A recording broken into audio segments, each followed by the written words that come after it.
following is a local resident producer's program. The program content is the sole responsibility of the producer and does not necessarily reflect the views or policies of CATV2, Oshkosh Community Media Services, the City of Oshkosh, or Time Warner Cable.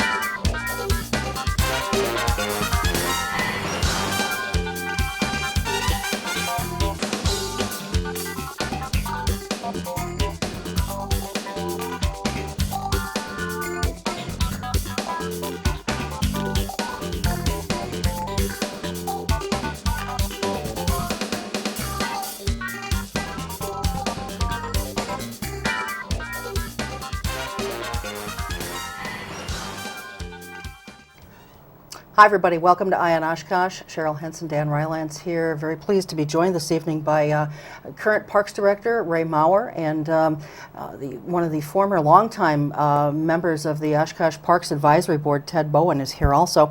The reason we're all together tonight is to pay tribute to our longtime Parks Director Tom Stephany, who passed away on Thursday, August 25th. And it was just a tremendous loss when he had to retire. He, of course, retired 2 years ago because he became ill, and a real loss. We're happy to have Ray, but Tom was very devoted to this city, and I just want to read a couple things here. Prior to coming here, he had worked in Baraboo, Wisconsin as Parks Director there, and he came here to the city in February of 1995, and he remained in the position of Parks Director until he retired in September of 2009. He was member of the Oshkosh Southwest Rotary Club, and among the many things that he did in the city were the Little Oshkosh Children's Playground at Menominee Park, the reconstruction of the Pollock Community Water Park, and he was one of the original committee members for the Oshkosh Celebration of Lights.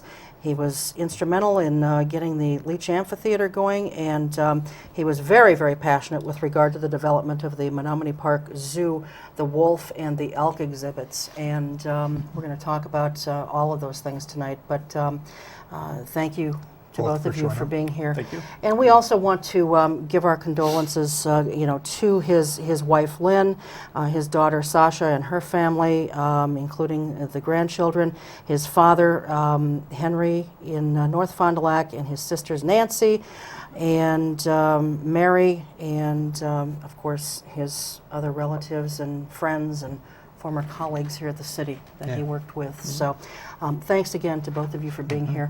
We're taping this about a week after he's passed on. What has your office, Ray, heard in the days since Tom has passed?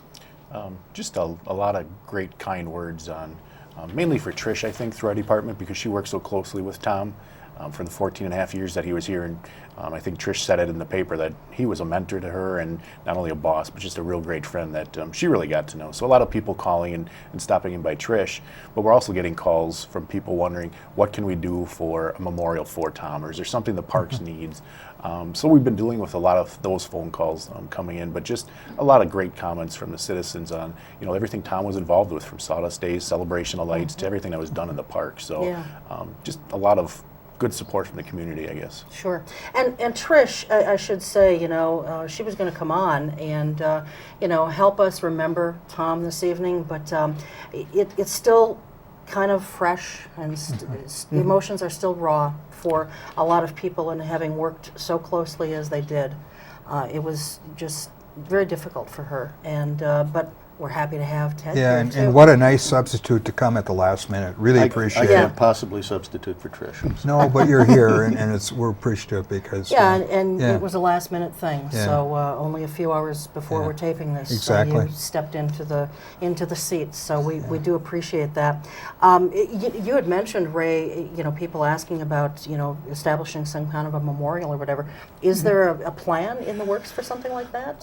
What we've been suggesting to people is the river otter exhibit that we've been working on at the zoo. That was something that Tom had started back in 2008, 2009, just before his retirement. And so when I came on, I helped the Zoological Society. We did some refining of the design, worked on some cost estimates. And so we're moving forward with that project. We had actually scheduled and budgeted to happen this fall, hopefully, to be open for next spring. It's a $300,000 project, and we've raised about $220,000 of that. So we just put out some press recently saying, we need some support from the community to help make this project a reality. And sadly, with Tom passing, we can make something positive out of it. And so what we're doing is encouraging people, if they want to help out, to memorialize Tom, to give through the River Otter exhibit. We've worked with Eileen at the foundation, the Oshkosh Area Community Foundation, and Terry from the Zoological Society to set up a separate fund that if somebody wants to give in Tom's memory, you can do so through the foundation to the River Otter exhibit at Menominee Park. Sure. Now, Ted, as I understand it from my partner in crime here, you were actually one of the people, or maybe the only one, who interviewed Tom when he first applied for the position. Is that right? I was on the search and screen committee with Bill Free, who the city manager at the time, and the human resources people that were involved. And we interviewed, probably half a dozen people. And Tom was one of our finalists. Interesting to note as an aside that all of the people that we interviewed eventually wound up in the area as parks directors in their own ways. But Tom stood head and shoulders above the others because he was so passionate about what he saw as the potential for the park system in Oshkosh. Yeah. It was just hard to dismiss him or his ideas. Sure. Well, you mentioned the word passionate, and I think that's one of the things that we've all thought about when we think about Tom. It's almost like they're inseparable. Those two words are synonymous.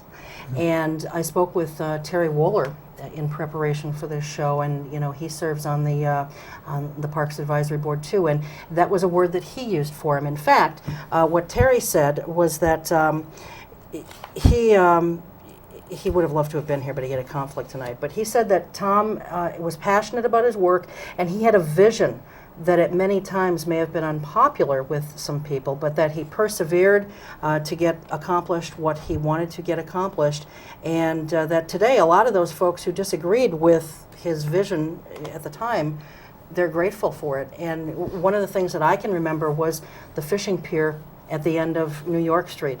Now, I was very opposed to that because I was like so many people, it's going to be an eyesore, it's going to detract, from people's vision of the lake, and it may destroy people's property values. And but that was a vision of Tom's, as well as some of the folks on the Parks Board. And today, as we look back on it, you don't even notice that fishing pier at all. And so, but at the time we thought it was going to be a horrible thing, and it didn't turn out to be the monster. But that's kind of a testament of Tom. He had a vision, and he kept plugging away. Indeed. I remember I was on the board at that time, and I missed the particular meeting in which it was proposed, excuse me, and approved. And I stopped into Tom's office a couple of days later and suggested that we're probably going to pay for this. You're going to hear a lot of negativity. And we did. And it probably could have been done more quietly, more easily. But when you do things that way, without the passion, without the direct let's go forward thing, they tend to slide away and not get done. And I think this got done, and I think the end result is exactly what you said. It's there.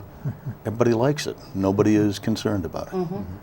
And the other thing about Tom, too, is even if you disagreed with his vision or part of his vision, he was just such a down-to-earth, nice guy. You couldn't be mad at him for what he wanted to do. You just could say, I think you're all wet here, Tom, or, I disagree with you, Tom, but you couldn't not like the guy. And he was never rude or disrespectful, I don't think, to people if they disagreed with him. He was just Tom. you know? What other, you worked with him a long time. How long did you serve on the Parks Board? I was on the board itself for about 25 years. I was the chair Wow. for about 15. Okay. So for the entire time that Tom was here? Yes. Well, he outlasted me by about a year. Okay. All right. He had to retire shortly after I was asked to do otherwise. Okay. Oh, that's right. Yeah, we don't need to That's go down another that matter. road. That's another road, yeah.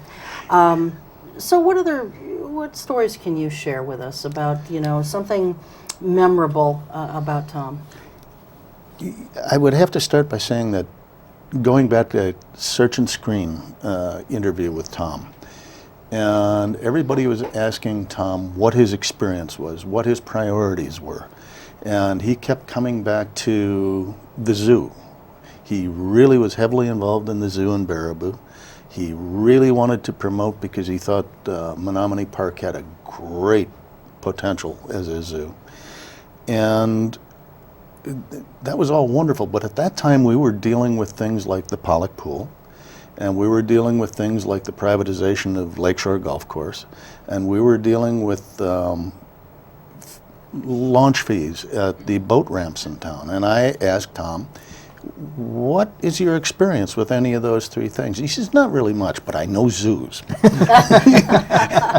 And okay, we'll go from there. And we all agreed that he would manage that just fine. And as it turned out, within about 3 years of his being hired, he brought in a specialist, a consultant, I think, from Ohio, who was a zoo development person, who was very highly recommended and who had done a great deal of study. And we, the three of us, sat down for breakfast one morning, and this guy and Tom sold me on zoos. I'm not a zoo person, but they sold me on zoos, and I found myself in front of the city council within 6 months saying, this is a good program. This is going to be a wonderful thing for the city of Oshkosh. It's going to be very popular, and we can build our park around this zoo. We won't build a zoo that is kind of with a park. We will have a zoo inside a park, but it will be a wonderful attraction, and it turned out to be just that. Well, and another attraction that is down at that same park, at Menominee Park, is the celebration of lights. And as I mentioned at the outset, Tom was very instrumental in getting that set up. And we're looking at a picture right now of Tom actually at the celebration of lights, dressed up as Santa. I don't know if he's taking money from.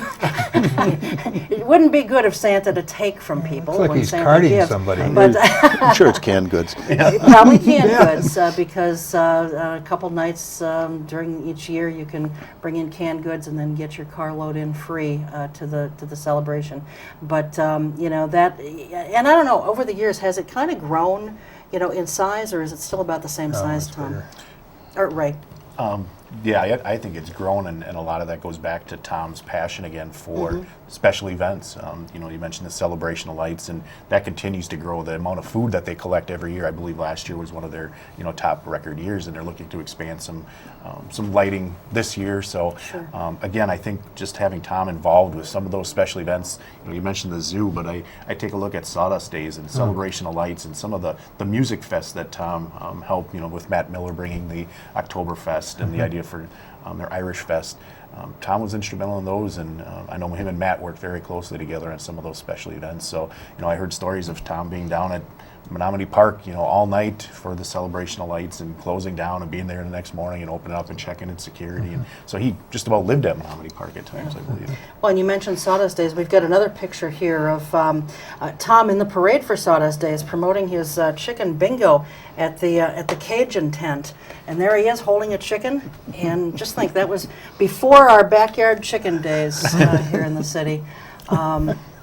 But no matter what he did, he put his heart and his soul into it. And I don't know, he's left his mark on the city. And I said this in my blog posting that, Tom may be gone, but his body of work and the things that he held such a passion for, that will forever be here for generations to enjoy. You know, and I don't know what more someone could add to that, but I know that you've got some questions, and I'm sure that Ted has some additional memories too. Ray, I know you weren't here, but you must have known of him being a park director in other places in the state. What was his reputation? I mean, what you must have gone to have at conventions and meetings. Can you give us a little insight into what was his reputation as a park director in Oshkosh? Sure. You know, just like any other profession, we have our annual conferences, and don't always work at the conferences. You have to get out and network and have fun as well. The first time I met Tom was about 10 years ago, and I think we were at Lake Geneva for a conference, and we were in between sessions or in between meals, and it was in the evening, of course, but we had a few people in my room, and we were having a couple of drinks, just waiting for the meal to start. All of a sudden, Tom stopped in with somebody else, and we got talking and introduced each other. So it's been about 10 years that I knew him. But a lot of what we're talking about today was just a guy that somebody could walk up to and not know him, introduce yourself to him, and just have a good feeling for somebody. We knew his passion for the zoo. You know, there's not many municipalities in Wisconsin that operate zoos, and Tom was one of those people that if you knew or had a question about a zoo, you went to Tom, or you know, he would give you direction on where to go. So his reputation with our state association was just superior, and I believe it was 2 years ago at our annual conference, Tom was recognized for his retirement, and he was able to attend the annual conference, and a lot of good memories were expressed with him at that time too. You've got a new map of the park for the future. I think I talked to you earlier, and you said you were reading a draft earlier this week. Are there Tom Stephany footprints in that? And if so, can you identify a few of them? I think they're all over. Yeah. Now this is the master plan. Master plan. This is our park master plan, Okay, correct? all right. Yeah, and we've got I would say a 95% draft on. It's going to be going to the Parks Advisory Board in September. So, in doing that, there's a lot of things, a lot of good things out there that we took a look at. The playground equipment in all the parks, between Tom and the Advisory Parks Board, they did a great job of updating playground equipment within the last 7 to 10 years. And that's a testament to Tom and his wanting to make sure the playground areas are safe. So that's a big thing because it's a constant program. But you take a look at the Leach Amphitheater, and you can see Tom down there enjoying the festivals. You can, again, the picture taking. He loved to take pictures at Sawdust Days, the Celebration of Lights, Country USA he used to go out to. Throughout all the parks, the golf course, as Ted was saying, at one point that was going to be contracted out, or was, and now it's under the city. And so you go out to the golf course, and you know that Tom helped to keep that under city operation. So just about any park you go into, there's something. Sure. He was here for 14 years, so it's going to be a lasting time for a lot of things that he did in the parks. Okay. Can I pull you a little bit more? I want a couple more stories about Tom. I mean, stories last longer than memorial services. They really do, and that's what people remember. You've got to have a couple of Stephany stories to share with us. Most of them are shareable. One that comes to mind is when the city was budgeting virtually nothing for forestry, for tree replacement.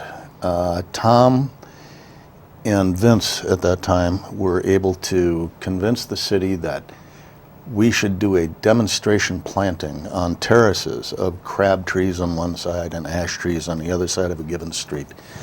Kind of not an entry street necessarily, but a high traffic volume street that would be noticed.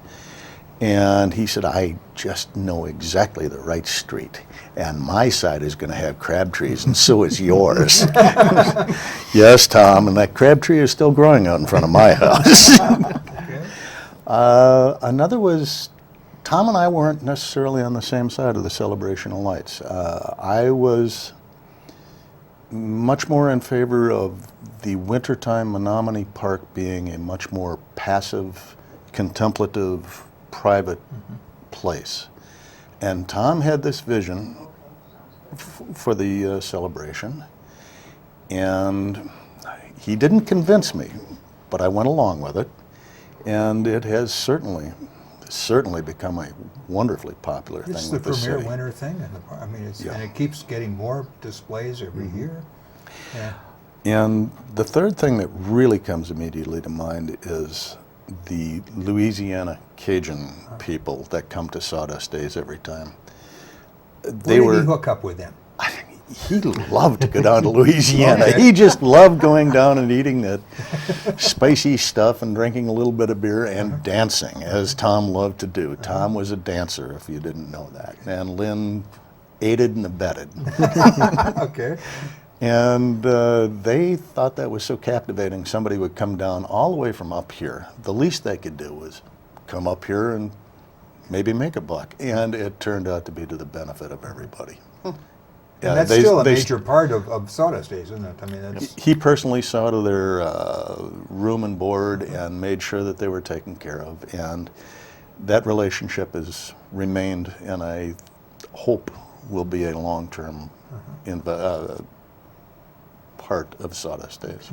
well, those are good stories. Thank you. Sure. Yeah. Well, and as we kind of wrap up our discussion of Tom, and then I want to talk about a couple things going on in the Parks Department right now with Ray, but as we wrap up our discussion about Tom and our memories of him and so forth, what do each of you think his legacy will be? And I suspect it might be a little different for each of you because you didn't work with him. Mm-hmm. You worked with him for so long, and yet it might be very similar because, his mark is all over the city. I think the biggest legacy that I'll have from Tom is, I think, going to the zoo and the master plan for the zoo that he had and the passion that he had for that. I'm not a big background, I don't have a big background in zoos.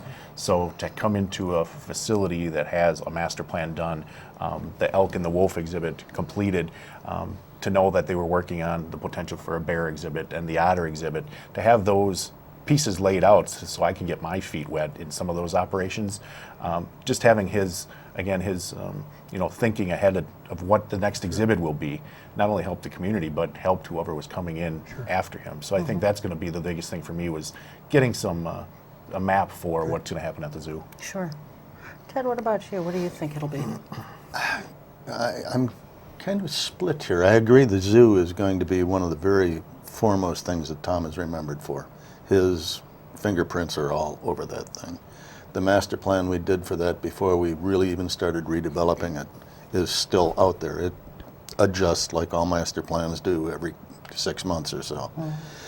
But that is really important. I think Tom was very fortunate to be in his position at the time that we were forced to close Pollock Pool, which opened the windows for the very generous people who replaced it. And Tom made the most of it, and he made that thing work, which was challenging given the financial resources he had to work with. I think he put a lot of disparate pieces together and made it work. And the third, probably a little less well known, would be what happened out at the Lakeshore Golf Course, which was basically on a road to disaster. It was probably going to be sold for condos. And he put together a bunch of people that could act as a board to make recommendations. And those people were well enough respected within the golfing community to have those suggestions taken to heart. And I think the golf course has survived and will survive as a result of the boards that he put together to make that happen. Well, certainly, as we've all said, he's left his mark everywhere in the city. And who knows, maybe we could get a plaque, some kind of a dedication or memorial plaque down at the zoo entrance with his name on it. Or his name maybe should go on this otter thing that Ray was talking about. That too. Have his name as, I don't know, just a thought, but that's kind of where We're giving going. you some ideas here. Yeah. There was an editorial Stuff in to There was, that's, yeah. Oh, really? naming, Okay. naming one of the river otters Yeah. after Tom, so Okay. I thought that was a neat suggestion Sure, as sure. And the other after Lynn. well. There you go. They'll be dancing away. And the third one after Trish. But Well, again, thank you for sharing Yeah. your thoughts about Tom and so forth. And let's talk a little bit about some of the things going on in the Parks Department right now. The Leech, of course, just wrapped up its second season with Waterfest, and it's I think Waterfest is always a successful event for the Leach. But you know, what have you heard from the Waterfest folks as far as the job that the city is doing? This is now the second year that the Leach has been under city management, if you will. What have you heard from the Waterfest folks about the way it's being handled and so forth? I think we have a good working relationship with Waterfest. We have a new individual that stepped in this year, Evan Wentland, and he's really come in and worked with our staff real closely, and our staff has adjusted to him very well. And obviously been working with Mike Dempsey and John Casper with the great bands they bring in and all their staff and volunteers. I think we've grown to work really well together, at least from the park standpoint, and we have constant conversations with their group, and that's what I'm hearing anyways, that they enjoy obviously the facility and working with us. I know that the last month or so they needed to have some good attendance at Waterfest. The first couple of Thursday nights were either cold or rainy, and they needed these last 5 weeks, which really panned out to be good. As we're taping this, the Doobie Brothers had just had a concert last night, and I believe there were over 6,000 people in attendance. And they had a show, I believe, that was over 5,000, and I think they were averaging about 3,000 people this year at shows, which I think is their goal, and hopefully they can make a little money and continue to invest that into future acts down the road. Sure. One thing that's coming up, relatively soon, probably as we air this show, it'll be within a week or so, is the Oshkosh Area Humane Society's Shelter Trek. Now, this year it's something a little different. In the past, it's always been held at Menominee Park. This year, it's being held at South Park. That's Why correct. the change in venue? I'm not sure why the Humane Society chose that. Personally, I really enjoy South Park, although we have a lot of the events at Menominee. South Park to me is, again, one of those neat and unique parks of Oshkosh. It's a little community park, but right in the center of the city. So I think maybe just to change things up a little bit. I'm not sure what their decision or what the points were behind their decision, but I think either way it's going to be a great event. And I think South Park is a real neat venue for something like Sure. that. And what else is on the docket for the rest of as we move into fall and the winter? What's going on in the Parks Department? Well, we're wrapping up a couple of projects right now. The 44th parallel tennis court has recently been reconstructed. We're finalizing that project. It was recently asphalted. We have some new fencing that'll be coming in and installed. We have to leave the asphalt settle for about 3 to 4 weeks, and then they'll come in and put the color coating onto the courts. So that was a fairly big project this year. Another one is the central restrooms at Menominee Park, the ones that are just north of the zoo. Those will be replaced this year. We have currently out for bids. We have a restroom shelter building, and those bids are due September 15th, and construction will begin yet this fall. And we'll work on it through the winter and hopefully have that ready for spring open up. So those were two of our bigger capital projects going on. We also have at September 30th, October 1st and 2nd, the Oktoberfest will be held down at the Leach. So we're working with, again, Matt Miller and his group of volunteers to get that event coordinated. And we're hoping for great weather for them and another successful event. The golf course is obviously still open, and we're hoping for some good weather into maybe mid-November as we had in the past. a couple of years ago. And the pool just wrapped up with a fairly successful season too. I think the biggest thing that we continue to work on and we're close to finalizing is our comprehensive outdoor recreation plan, which is our master plan for the parks. As I stated earlier, that plan is we just received in our office this week. Been working with the consultant and the Parks Board for the last 6 to 7 months on that project, and obviously public input. And that'll be coming to the Parks Board in September. Eventually a public input or a public hearing, and then the Plan Commission and Common Council will take a look at that as well, and hopefully we'll have that approved by the end of the year. All right, excellent. Well, thanks for the update, and again, thanks to both of you Thanks for for both coming of you. in and sharing you. some Welcome. memories of Tom Stephany. And we're going to take a short break, and when we come back, we'll be joined by some folks talking about the cuts to Planned Parenthood budgets. We'll be right back.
the U.S. Department of the Treasury receives about 1.4 million reports of problems with paper checks. Checks can be lost, stolen, or delayed. If you still receive Social Security payments by paper check, Treasury wants you to know about a safer, more convenient way to get your money: the Direct Express Prepaid Debit MasterCard. The Direct Express card is new and is available to anyone receiving Social Security benefits, even if you don't have a bank account. Your monthly benefits will be automatically placed onto your card account each month on the day your money is due. While other debit cards cost money, it is possible to use the Direct Express card for free to make purchases, pay bills, and get cash at thousands of locations nationwide. There are no sign-up or monthly account fees.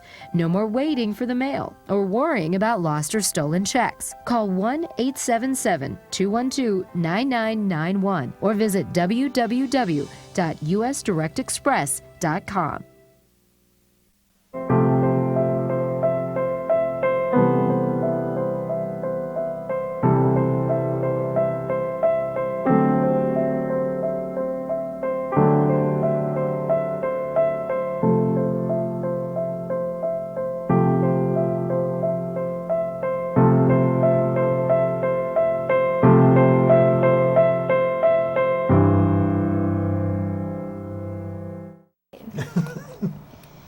And welcome back to the second half of Eye on Oshkosh. Very happy to be joined now by Sabrina Johnson, Public Affairs Organizer for Planned Parenthood of Wisconsin.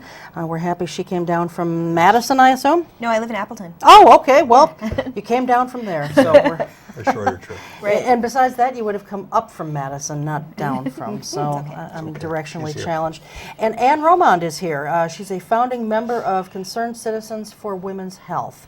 So thanks to both of you for being here. Yeah, We welcome, appreciate Ann. it very, Thank you, very much. Ann and Cheryl. And we're going to be talking about, along with Governor Walker's budget cuts and so forth, Planned Parenthood is one of those organizations that is going to be feeling the pinch.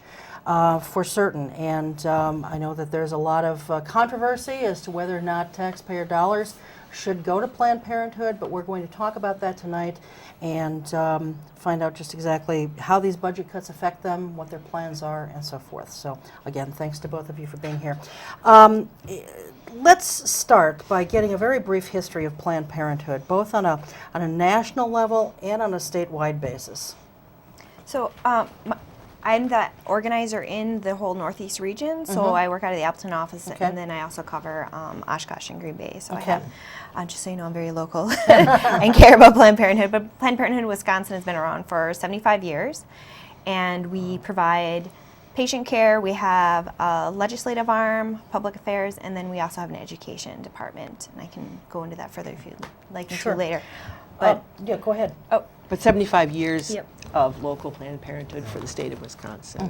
And we just celebrated our 75th anniversary with statewide celebrations. Okay. One of the things that, is, of course, the sticking point with regard to the budget is abortions. People don't think that their money should be going to fund abortions. How many offices are there around the state? There are 27 health centers and 3 abortion centers. They are privately funded.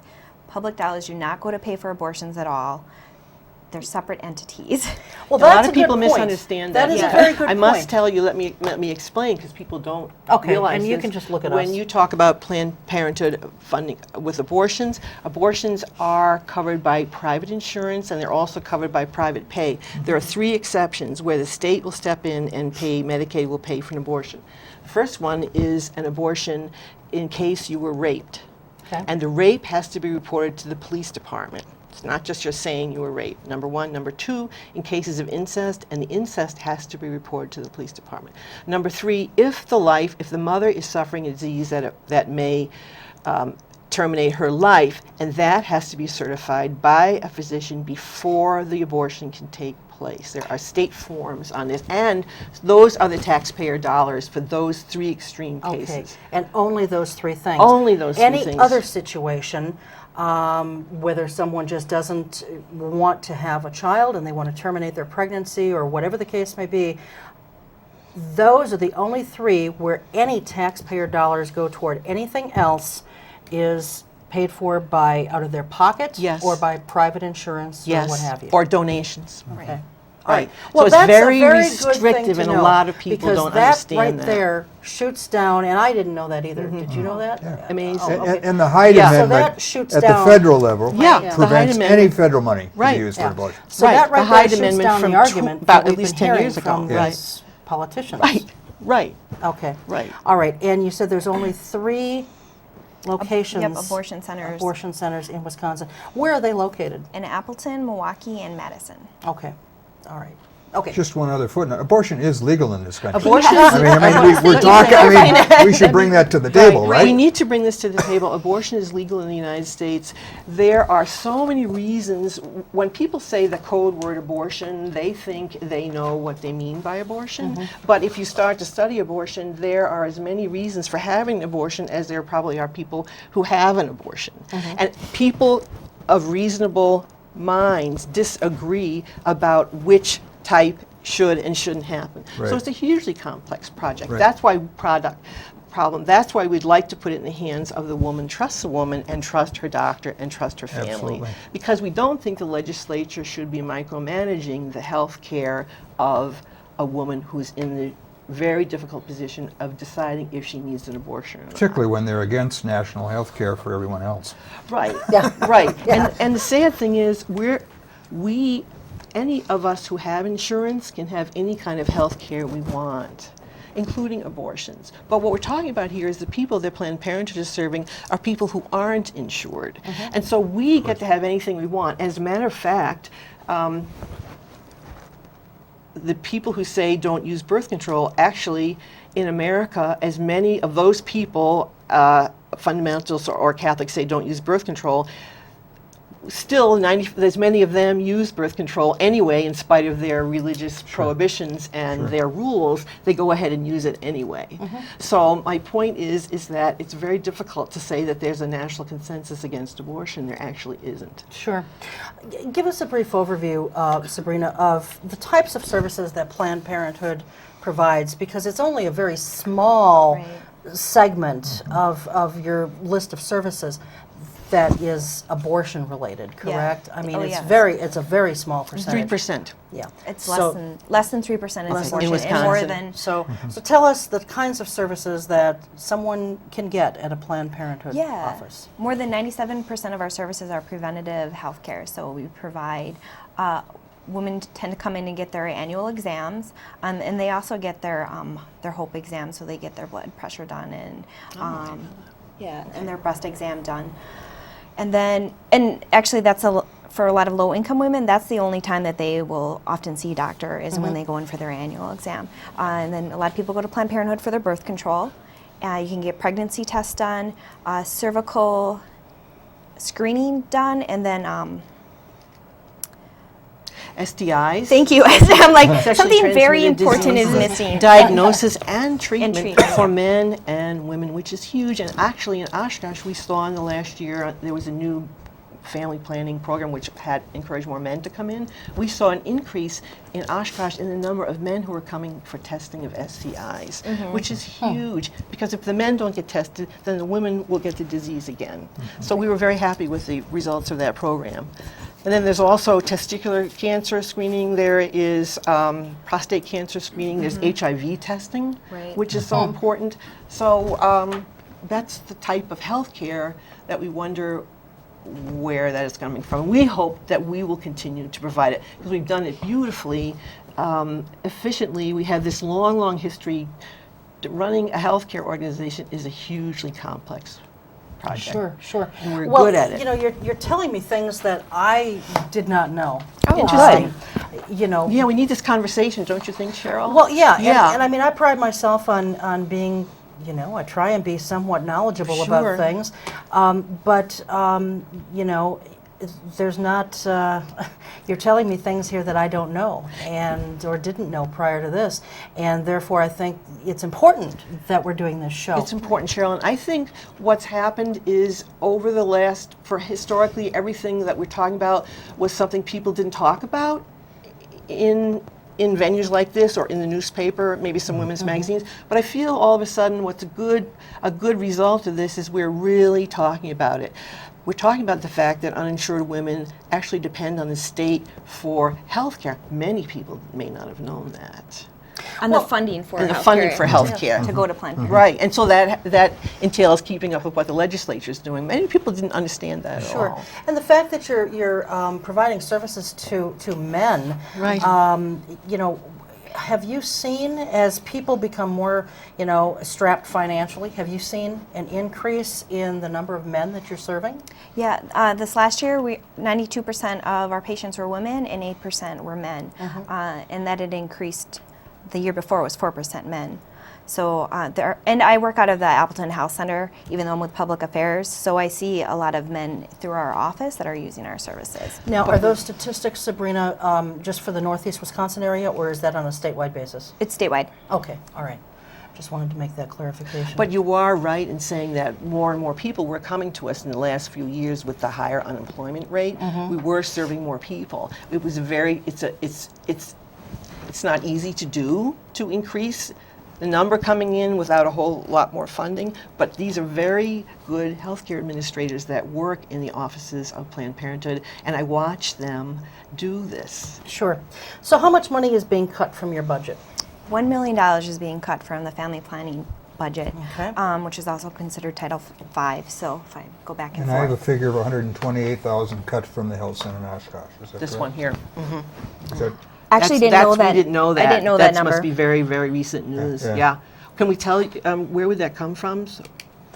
I Okay, but that's I that's took the it off of latest. some website. We should Interesting, mention yeah. that she has done these are, you can just Google, Yeah. and you have incredible ones for Planned Parenthood in general and Planned Parenthood specifically for Beautiful Oshkosh. They websites. list all the services and everything. They're Very, very Very tech-savvy, good. very good people involved in the administration. right. So 9 health centers were cut.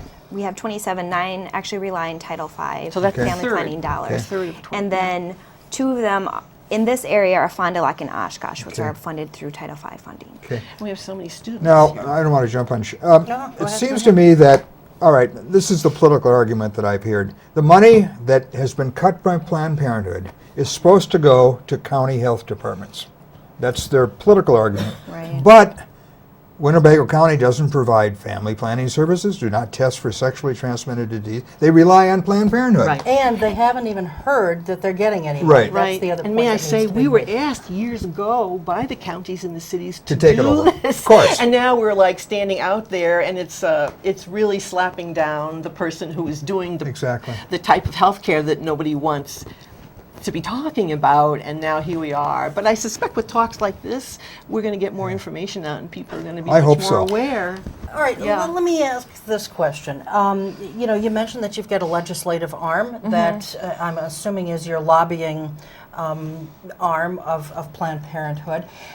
If there's no money from taxpayer dollars, except in those 3 extreme cases, where it's going to abortions, why can't you get through to people like Michelle Litchens, for example, who serves part of this area, part of our viewing area? Why can't you get through to people like her that taxpayer dollars aren't going to fund abortions unless it's in those 3 extreme cases? Right. So we actually lobby and we meet with our legislators on a regular basis, and we had our supporters meet with Litchen's office as well. Spoke to her staffer; she wasn't in. So the word is out there. I don't know why many legislators aren't listening, but we have been telling them.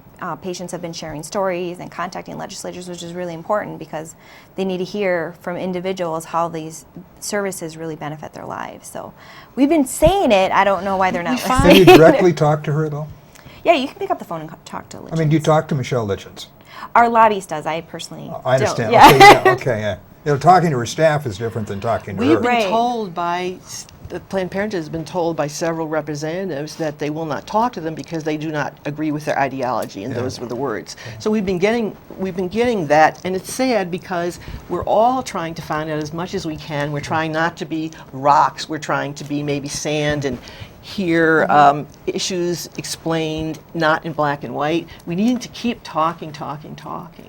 Well, and maybe Michelle Ideologues Litchen's... don't like to talk much, though, I do guess they? you're I mean, right. if it's Yeah, closed, like rocks. what do you, Right. what do you No. You talk don't about? want new information. no. So let's Well, this is yeah, fun. And the yeah. newspaper, may I say also, the newspaper's done a huge job reporting on these issues, which a lot of people wouldn't look at or be interested in unless they were opening up the Northwestern. Well, let me say this. I mean, maybe Michelle Litchens actually knows that taxpayer dollars don't really go to perform these abortions, but you know, she seems to have her own agenda, and she says things in the media that I think she knows quite often aren't true, just like what she did with the Gordon Hentz thing. So it doesn't really matter what she's saying to the media. I think it's different than what she knows to be true. in her Oh, life. And may I also say, for instance, she is talking about producing a proposed legislation, which she hasn't outlined, talking about ultrasounds Right. for abortion. Well, if you call Planned Parenthood, you will find out under what circumstances they already do ultrasounds. So I feel there wasn't research. It's almost these bills are coming from somewhere, and the fact of whether or not they apply to our state or are an actual problem in our state doesn't get researched. And you showed the accessibility on Google. You can look up Planned Parenthood, and Mrs. Litkins could call and say to the public affairs, "Do you tell me when you already have ultrasounds?" and go ahead and tailor her legislation to the facts. So do you think then that as she's proposing this, it's a duplication of services? Is that what you're saying, or? I think it's an attempt to try to add more restrictions to abortion course. and Okay. to bring up the issue of Planned Parenthood actually performs abortions, even though it's less than 3% of our services, and to take the message away from what the 97+% of our services are, and it keeps deflecting from the whole conversation of we Well, provide preventative health care well, to that's a people in this politician for you. community. Yeah, and the Yeah. conversation keeps going to abortion when it needs to be, oh my gosh, you just cut $1 million to all these patients that now can't afford. So with those services. cuts, obviously something is going to have to give. You can't keep performing the same level of service and education and what have you with $1 million less dollars. So what is going to have to be given up or done on a more limited basis? What is Planned Parenthood's plan? Right. So it's disappointing that we even have to be in this situation where we're talking about $1 million and services cut that are really important, and we're still trying to figure out how to provide the level of services that we're known for with this cut, and we're not sure exactly how we're going to feel it, if we're going to have a sliding scale for patients that come in, or if we're going to have to close some of our health centers. I mean, these are really important decisions that we're still talking about. And there never was enough money for family planning, women's reproductive services, even with the money we did get from the state. So now there really won't be. But we certainly continue after 75 years to see a bright light somewhere, Yeah, and we expect we will continue. We have very good donors, but I must say, and our donors have really stepped up, but our donations can't cover $1 million for the healthcare services. Yeah. So, but we will continue this. Don't you think your best option is all these services that the state says are going to go to the counties, the counties don't know about them, the services aren't going to be provided, that's your best political argument or stand to get this money restored? Because that they can't no provide one, the services. They can't They're not provide the services. Yeah, they cannot. They're simply not qualified to run healthcare Yeah. centers. Yeah. I know that Mark Harris has said he cannot do it, Yeah. and I know the Fond du Lac counties are. And see, it would have been interesting if they had asked ahead of time Wouldn't it? to Yeah, find out yeah. the facts. Yeah. So I'm starting to be less naive and realize that unless we really get our message across, some legislators don't know a lot about the Yeah. particular issues that we're talking about. And this is why this type of program is really, it's just absolutely necessary. Yeah. Unfortunately, the social agenda issues of the Republican Party have been postponed to deal with the gutting of unions and all of this, and it's first on their agenda when they go back into session. There's many issues, not just the ultrasound thing. They've got a whole List of agenda of things them. to And They this- wanted to stop telemedicine, and telemedicine is something that I just found a book on at Yale. Telemedicine is the medicine of the future. There are ICUs that run on telemedicine. And so for Michelle Litkins to say we can't have our counseling for abortions done by telemedicine is really disingenuous, because a doctor will monitor a patient at one site in a rural facility, all the blood pressure, everything you need to have, and it is the absolute apex of medical care right now. And that's from Yale. That's a book that's just published. Well, I mean, you're right. I mean, we're seeing this, and it's been coming about for a few years at least. Right. You know, because hospitals are dealing with budget cuts also. Right. And how to So- effectively use an Yeah. expert. Yeah. And before we continue, I want to find out a little bit more about your organization. Sure. Again, Fun. it's the Concerned Citizens for Women's Health. What exactly is this organization? It's a very interesting organization, very loose. We don't have any officers, or we don't take minutes, and we don't produce any papers. But about in 2004, there were some community leaders. We work in healthcare organizations and charity organizations.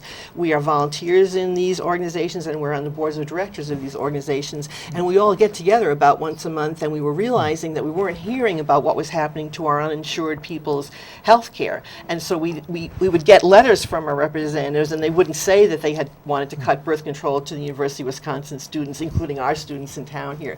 So these bright women who had interests got together and did a lot of research, and we started to talk to our legislators about what our values were. Our values are to keep our students and our people, our young people and our families healthy in Oshkosh, and some of that entails state money. And so we started to talk to our legislators. We even organized a hearing on the Compassionate Care for Rape Victims bill, which our legislators weren't going to bring to a hearing in Madison. We had one in Oshkosh in the library. So we have some very bright, interested community leaders. These people volunteer everywhere. And as I said, we meet once a month and we vote.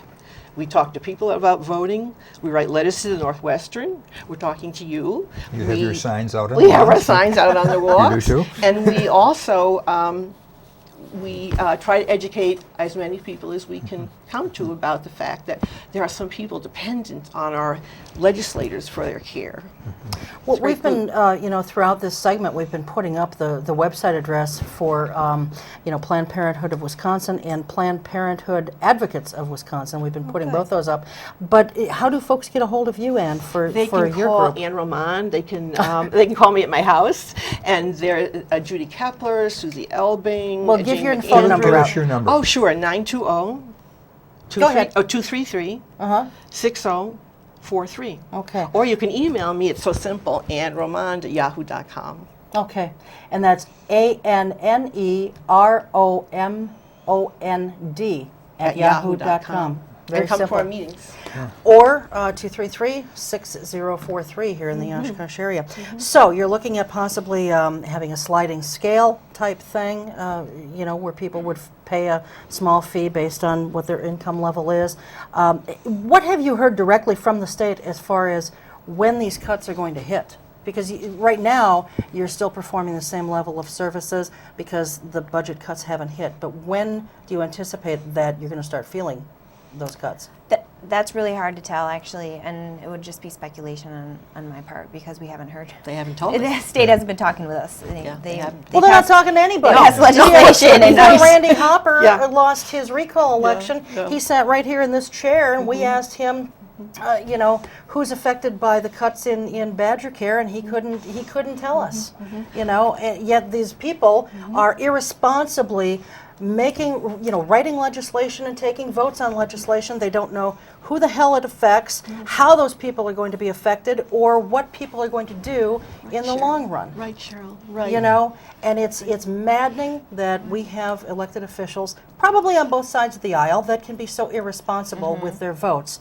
But with regard to this kind of stuff, it's predominantly the Republicans. So we'll just get that out. This is a biennium budget, so whenever it starts, the cuts, it will go for 2 years. years. It's not an That's annual correct, budget, it's a biennial budget.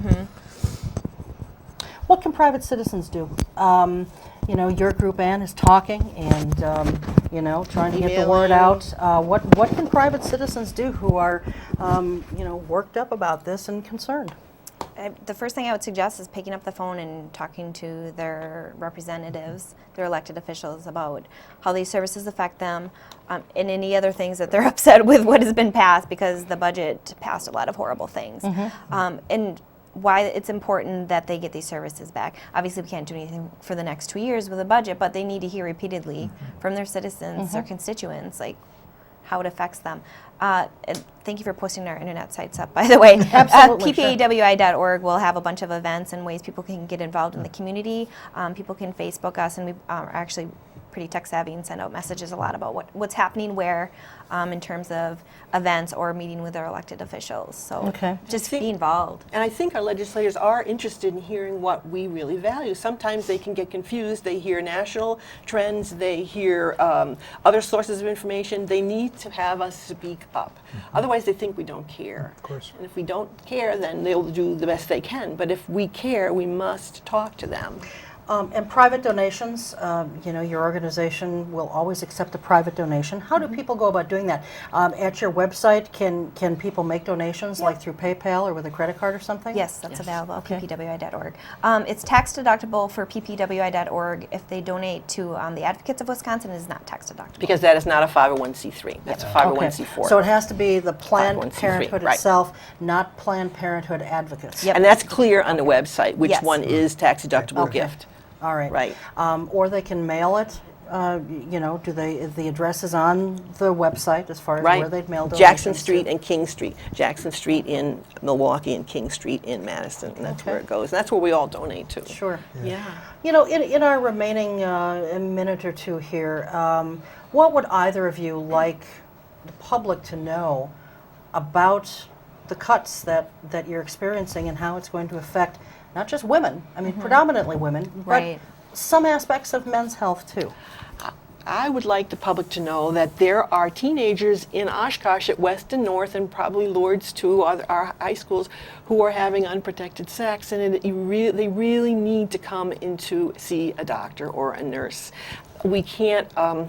This is just very important, and I'm also like the public to know that if we talk about the budget funds being tight, I feel it was very irresponsible to take an organization that had been working for 75 years in the sophisticated healthcare area, very, very heavily regulated, and say, you can't keep doing what you're doing. Let's start anew in many other places in town or in the state, to officials who have said we actually cannot do it. Right. I sit on the board of Planned Parenthood. I'm from Oshkosh. I'm proud to do that. I am so amazed at how sophisticated the work of a healthcare organization actually is. Okay. Your closing thoughts? These are preventative services that save lives. I mean, it detects cancer, STDs. This is so important that we actually have the money to provide these services, and we'll do what we can to continue providing them. Okay. Don't paint Planned Parenthood with the word abortion. Right, Not- right. It's not our Thank major you. service. Yes, Right. Don't do that. Right. And again, only 3 circumstances under which taxpayer dollars can be used for an abortion. In the case of rape, incest, or if the woman's life is in jeopardy. And all those things have to be able to be documented or supported in some way by a medical authority or what have you. So very important for folks to keep that in mind. Thanks to both of you for being here. Thank you, Enjoyed Cheryl. listening to Thank you you. so That's much. going to do it for us. We will see you next time. Until then, take good care. Keep your eye on us. We've got our eye on Oshkosh.